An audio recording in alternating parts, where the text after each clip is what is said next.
Assalamualaikum warahmatullahi wabarakatuh. Materi yang akan dibahas kali ini yaitu perbaikan metode regula falsi. Sebelumnya telah dibahas tentang cara kerja metode regula falsi. Bisa dicek kembali ya untuk video pembahasannya.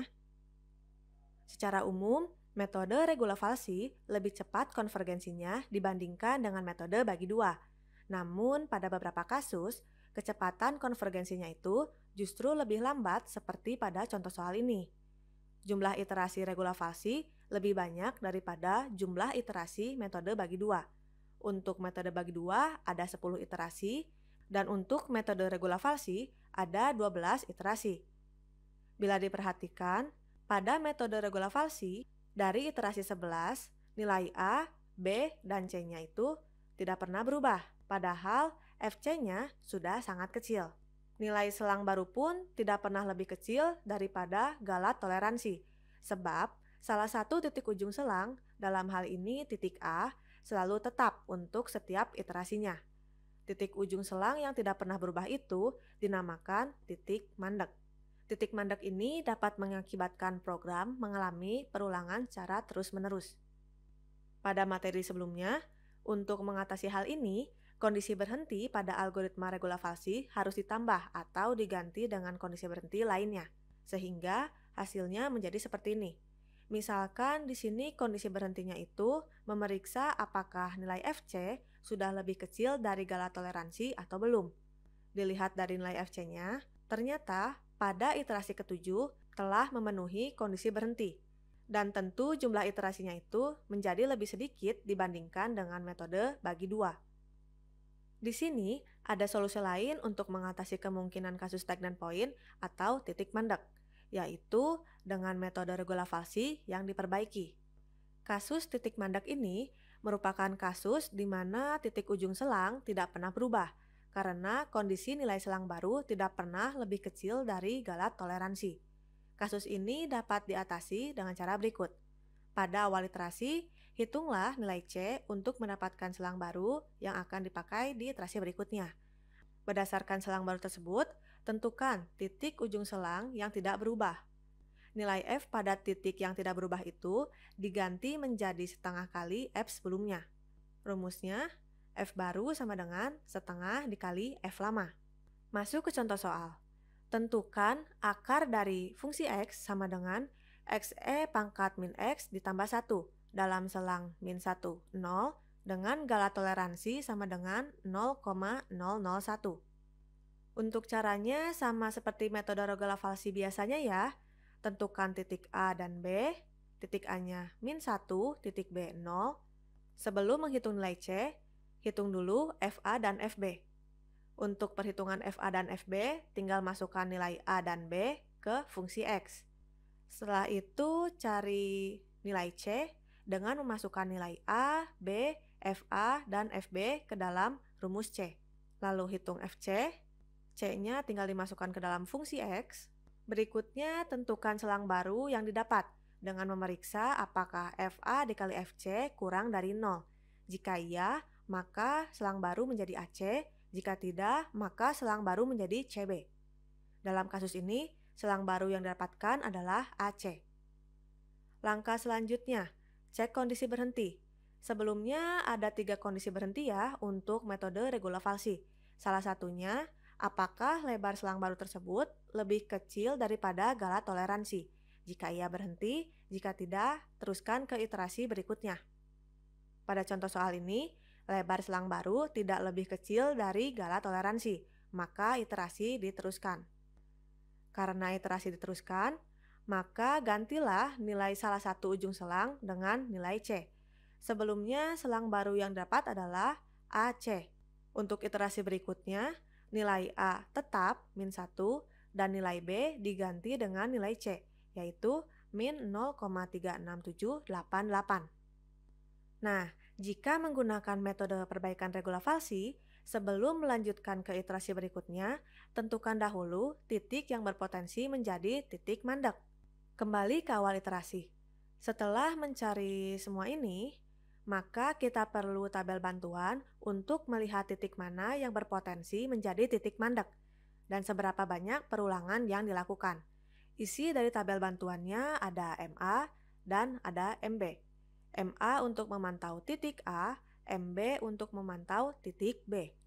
Untuk asumsi awal titik mandek ini, kita isi dengan nilai 1. Cara menentukan MA dan MB yaitu, jika nilai tidak berubah dari iterasi sebelumnya, maka ditambah 1, jika berubah, maka nilai M menjadi 0. Begini contohnya. Di awal iterasi ini telah didapatkan selang baru AC, yang mana A-nya bernilai tetap min 1 dan B-nya digantikan dengan nilai C. Lalu kita akan menentukan nilai MA dan MB. Pertama MA dulu. Untuk MA kita lihat titik A. Titik A di iterasi sekarang dengan iterasi sebelumnya sama. Karena nilainya sama, ini berpotensi menjadi titik mandek. Maka MA yang asalnya bernilai 1 kita tambahkan dengan 1, sehingga MA yang sekarang menjadi 2. Untuk MB, kita lihat titik B.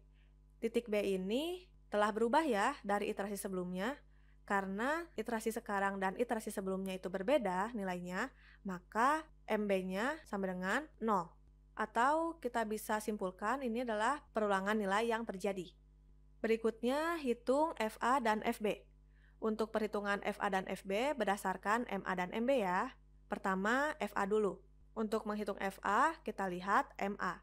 Di sini, MA-nya itu lebih dari 1.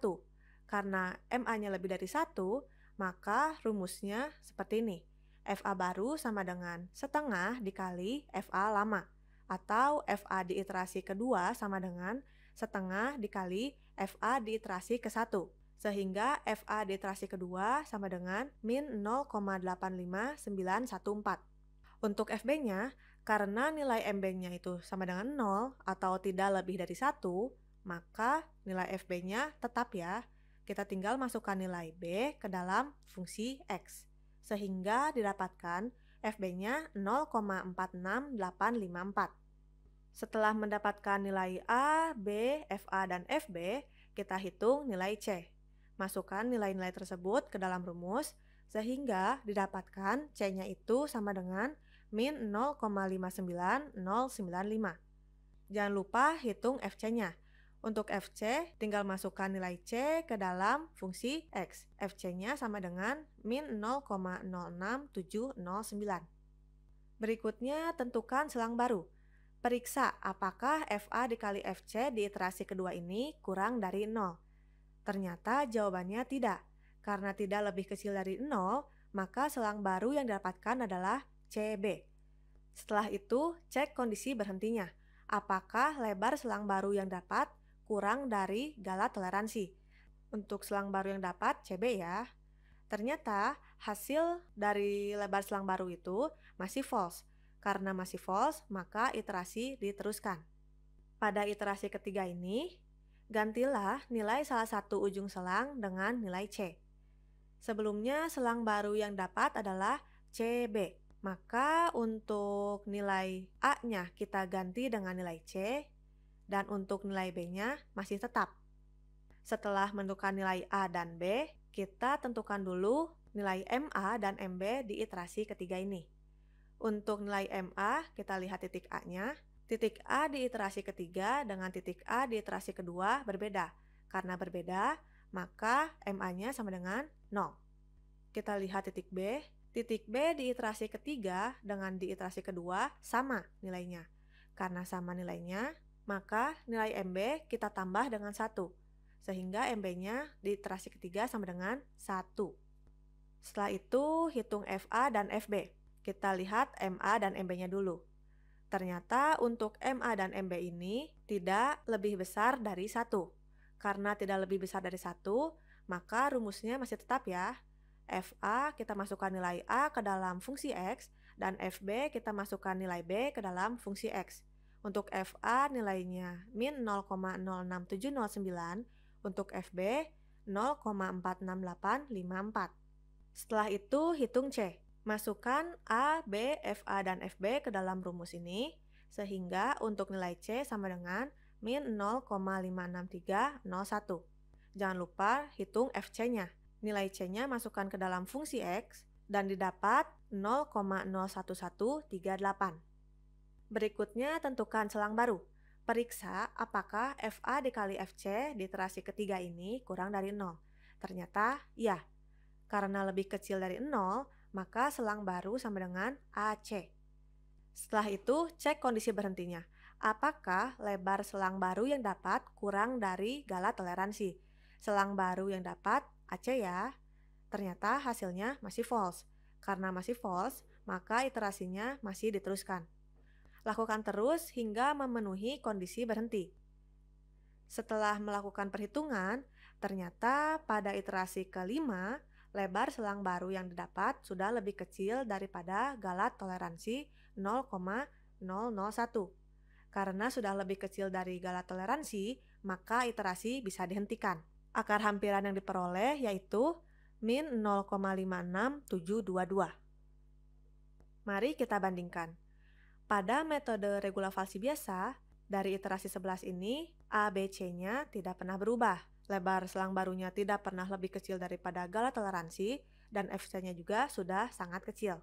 Dengan metode regula falsi yang diperbaiki, terdapat 5 iterasi, dan telah memenuhi kondisi berhenti lebar selang baru kurang dari gala toleransi.